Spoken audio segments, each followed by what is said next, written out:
This has been a good year for neuro-oncology, in that we're hoping to have 2 approvals sometime this year. One is the result of the INDIGO trial, which is a Phase III trial that evaluates a brain-penetrant IDH1 and 2 inhibitor called Vorasidenib. In that study, patients with grade 2 IDH-mutated gliomas were randomized to Vorasidenib or placebo, and the trial showed significant improvement in progression-free survival and time to next tumor intervention.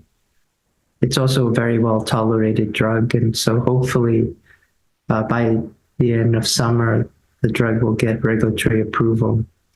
And if it does, it would be the first time since 1999 that there has been a new treatment for lower-grade gliomas.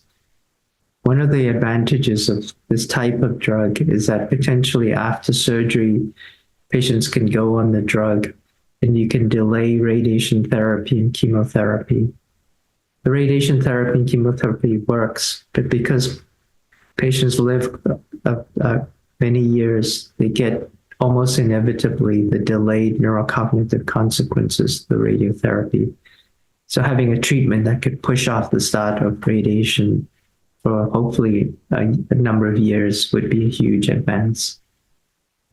That is one area of progress. Another area of progress has been in the treatment of pediatric low-grade gliomas that have BRAF alterations.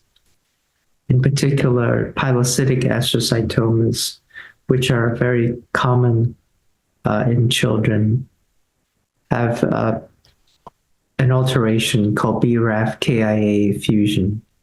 And up until recently, it's been very hard to treat these patients. The type 1 RAF inhibitors that are effective for many other cancers are not useful for these tumors, and in fact can cause paradoxic tumor growth. But there has been a type 2 RAF inhibitor called Tovorafenib that was studied in a single-arm Phase II trial in recurrent low-grade pediatric gliomas with these alterations. And the response rate was very high, in excess of 50%. And we will know in the next few weeks whether it gets regulatory approval. And so in a field where there really haven't been a lot of advances, I think these 2 are important steps forward.